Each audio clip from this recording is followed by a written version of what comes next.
একটা স্কুল পড়ুয়া ছেলের কাউকে ভালো লাগলে সে আর 5 জনের মতো ডেটে যেতে পারে না, কিন্তু সে একটা জিনিস খুব ভালো পারে, অপেক্ষা করতে।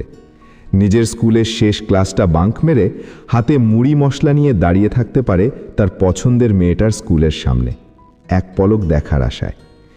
এভাবেই শুরু হয়েছিল অরিত্র আর পর্ণার গল্পটা। রোজ দাঁড়িয়ে থাকতে থাকতে একদিন বন্ধুদের মাধ্যমেই অরিত্র খুঁজে পায় পর্ণার ইনস্টাগ্রাম আইডি। ডিজিটাল যুগে আলাপ শুরু হয় একটা ছোট্ট ডিএম থেকেই। অরিত্র মেসেজ পাঠায়, রিপ্লাই আসে 2 দিন পরে। তারপর শুরু হয় কথা, ঝগড়া, মান অভিমান, আর দিনে 300 বার ব্রেকআপের পরেও 400 বার আই লাভ ইউ বলা। তাদের প্রথম দেখা হয় সরস্বতী পুজোর দিন। পর্ণাকে সামনে দেখে অরিত্র প্রায় হোঁচট খেয়েই পড়েছিল। আজ তাদের সম্পর্ক লং ডিস্টেন্স, তবুও অরিত্র এখনও মনে রেখেছে তাদের প্রথম মেসেজের তারিখ 19শে নভেম্বর। শুধু একটা ইচ্ছে, প্রতিটা 19শে নভেম্বর তারা যেন একসাথেই কাটাতে পারে।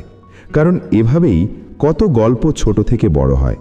শুধু যুগ পাল্টায়, কিন্তু আবেগ নয়।